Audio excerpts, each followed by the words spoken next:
Welcome back to ciLiving. The U of I's Institute for Genomic Biology is where science meets society. The school works to combine research with community outreach. Here today with an activity to teach you more is Daniel Urban. Thank you again for being here. Thanks for having me. All right, so tell us first about Genome Day, which is coming up this Saturday, October 18th. Yes, this Saturday, Genome Day is one of our key events that we like to do every year, and it's an opportunity to introduce the whole community to this fun, free event where they can do lots of different hands-on science activities and learn about all different things. So this Saturday, we'll be at Lincoln Square Mall from 10 to 2 p.m. And there'll be, I believe there are 12 different activity stations there, everything from extracting DNA to checking out some really cool microscopes, to learning how antibodies protect you from viruses, to playing with some cool skeletons like we have here. All right, which is the perfect segue into what we're doing today. So let's talk about this model first and what animal this is and what we're looking at here. What we have here is a cat, and I know one of the things that always fascinates me is kids run up and see this and they always think dinosaur, because typically the only bones they've ever seen are like in a museum. They're dinosaurs. I could see that because it's kind of perched. It's got the ribs. The face shape of the skeleton is very similar to what we see when we see a dinosaur skull. But we try to coax them into like, all right, no, this is something that you still see alive and around today. It's a common household pet, and usually that gets them there. So what we have is the fully articulated skeleton right here. So everything is set up and in the right order. Okay. And here are all the individual disarticulated bones. And what I like to do is scramble them up and test people if they can put them back together. And some kids are intimidated by this. Some are really like gung-ho for it. But I like to tell everyone, you have the cheat sheet right in front of you. Here is the complete skeleton. So this is the roadmap. All right. That so is I'll the roadmap. close my eyes. You can you don't have to. I'm going to mix all these bones up. Okay.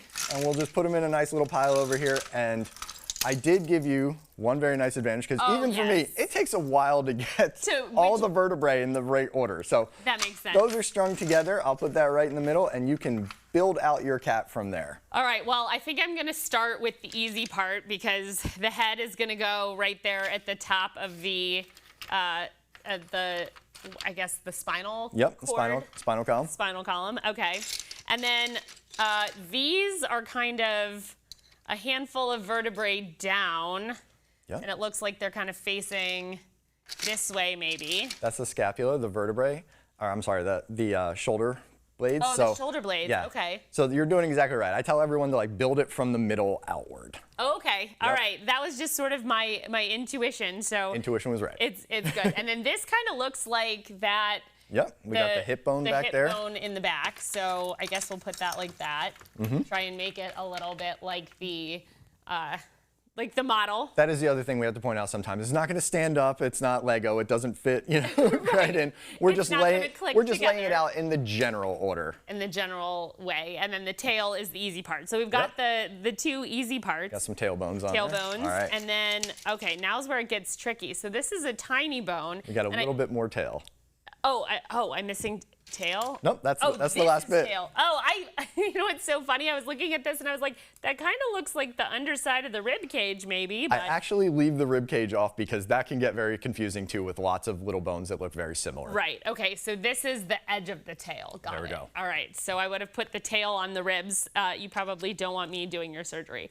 And then these are hands or feet. Those are hands and feet, yep. Oh, okay, so that makes sense. So this one is much bigger, so I'm gonna guess foot for that, and we'll kind of just put them, we'll mock them in, because then we've gotta put the bones to fill them in. So that'll go there. And before we get to those, there's this pattern that I point out to everyone, which if you're looking at the limbs, both the front legs and the back legs, you always have the same pattern of one bone, two bones, lots of little bones at the bottom. Same thing up here, one bone, two bones, then lots of little bones. All right. So we're looking for one big one. Two bone.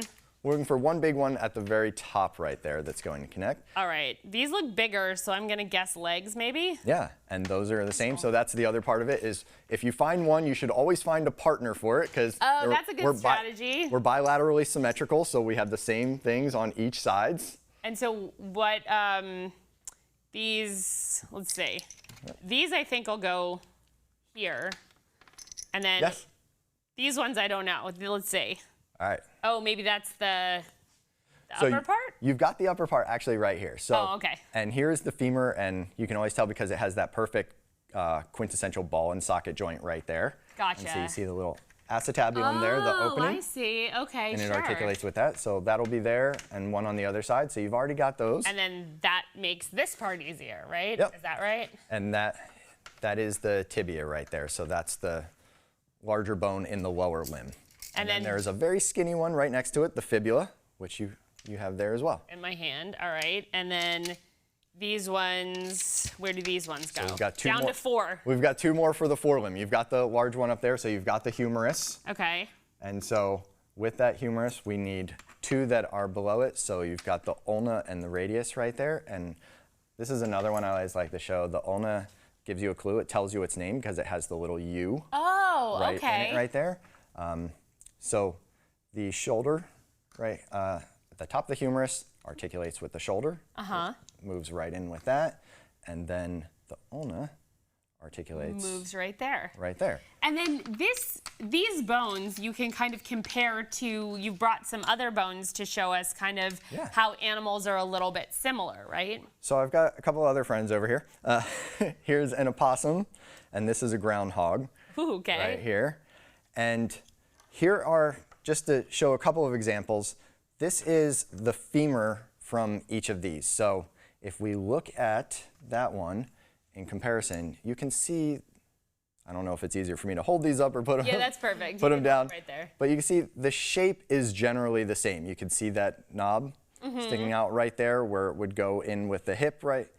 There's a slight shape difference, a little bit of size difference based off of the overall body size, but you can see the similarity of those bones right there. Yeah. And the same thing with the humerus, that upper arm, you can see lines up with here. Oh yeah, look at that. And both the bottoms of that, you can kind of see the same curvature. You can see the knob where it's going to go and mesh very well with the shoulder blade over here. And then it's the same thing here. You can see the different teeth and what the inside of the skull heads look like. So they're 3 very different animals, but you can see the similarities in them. As a matter of fact, they contain all of those same bones, so people can try different organisms, and that's one of the things we like them to take away from it, is you notice once you've done one, it's so much easier to do any of the other ones because you recognize that those bones are the same. So you can put the pieces together, so even if it's a slightly different animal or a slightly different species in the case of if it were dinosaurs,